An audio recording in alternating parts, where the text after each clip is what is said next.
Assalamualaikum warahmatullahi wabarakatuh. Nama saya Inka Jaina, NIM 151-41872, kelas 6C, jurusan Pendidikan Guru Sekolah Dasar. Nah, di sini saya akan bercerita sedikit mengenai Gorontalo, baik itu dari sejarah, pemerintahan, kependudukan,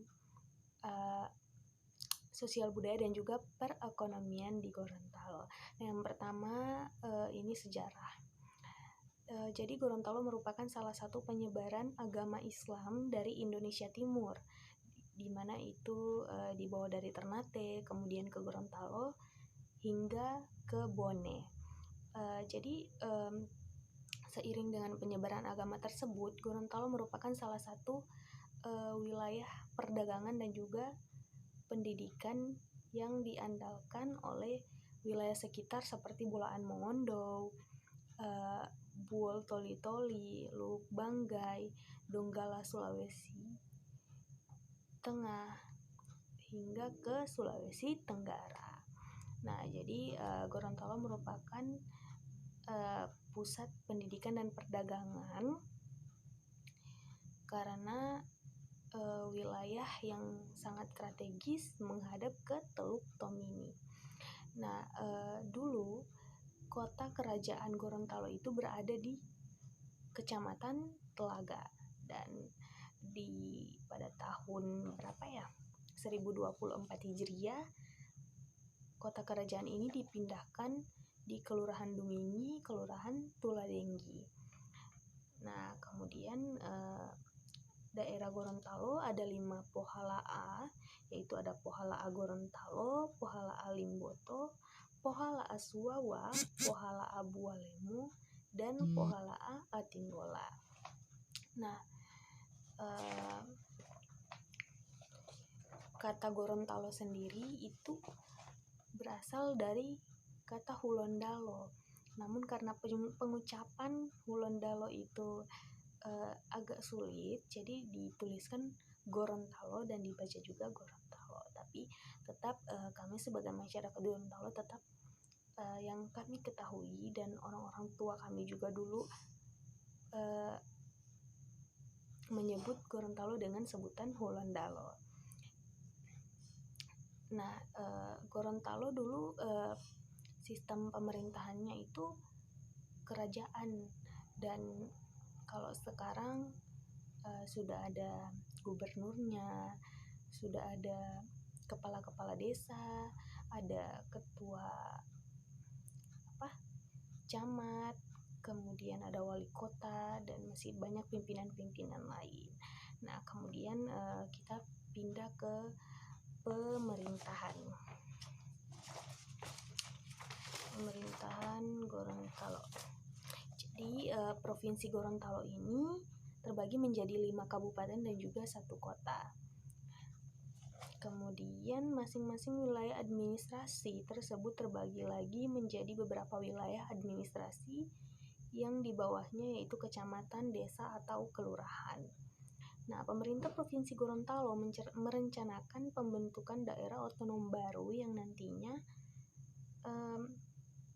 akan berstatus sebagai kota madya, yaitu Kecamatan Marisa di Kabupaten Pohuwato, kemudian Kecamatan Anggrek di Kabupaten Gorontalo Utara, dan Kecamatan Limboto di Kabupaten Gorontalo. Nah, ketiga daerah ini akan diusahakan menjadi daerah otonom baru karena memiliki potensi yang luar biasa di Provinsi Gorontalo. Nah, kalau di Marisa ini memiliki kegiatan ekonomi masyarakat yang maju dan terus berkembang dengan sumber pendapatan pada hasil pertambangan. Nah, sementara itu di Kecamatan Anggrek, Kabupaten Gorontalo Utara, di situ pelabuhannya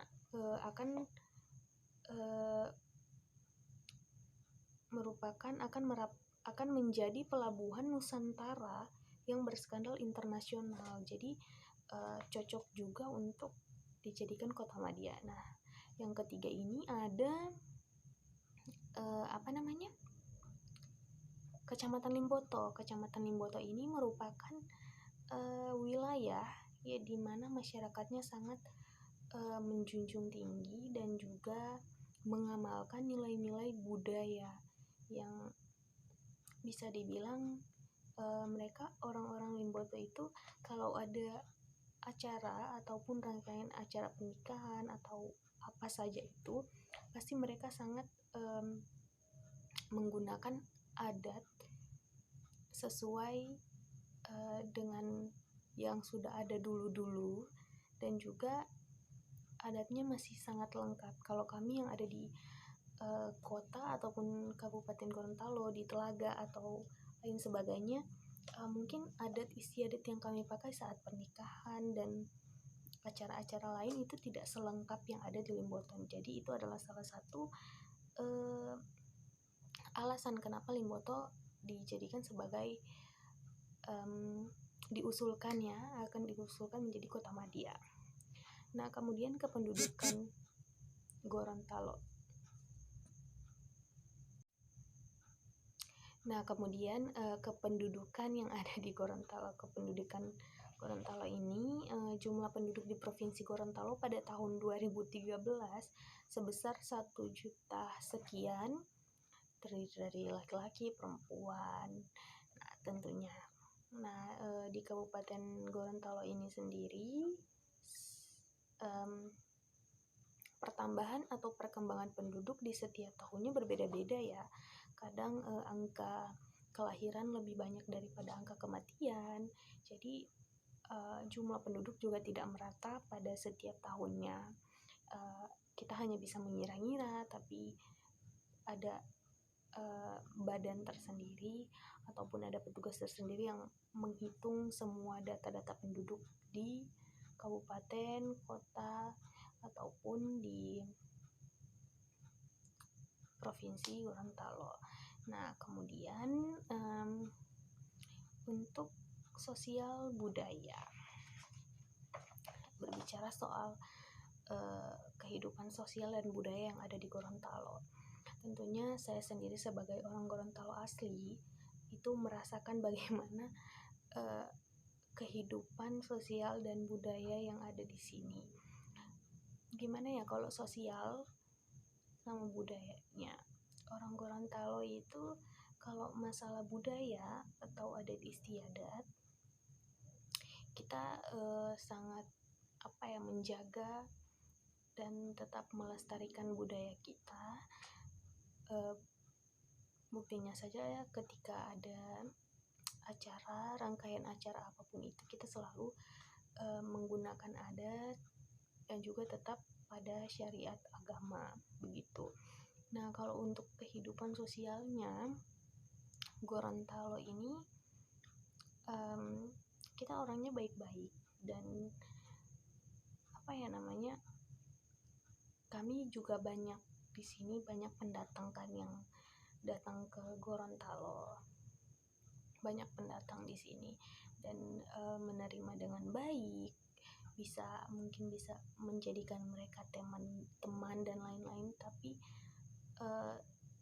untuk teman-teman saya sendiri itu yang dari luar Gorontalo, mereka kadang suka sekali sama budaya kita. Kayak kata mereka seru, kayak bagus ya pernikahannya, kayak ada adat malam memput dan lain-lain seperti itu.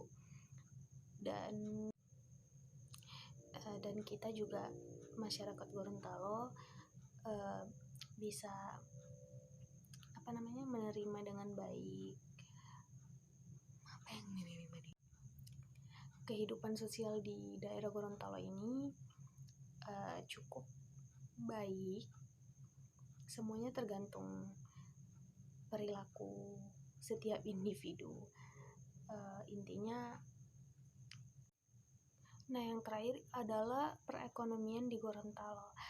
Tentu setiap tahun tingkat perekonomian di Gorontalo itu berbeda-beda. Di sini kita sistem mata pencariannya juga sangat berbeda-beda. Ada yang petani, nelayan, yang berwirausaha, ada yang perawat, dokter, polisi, guru, dan lain sebagainya. Ada juga yang pengangguran mungkin. Nah, di Gorontalo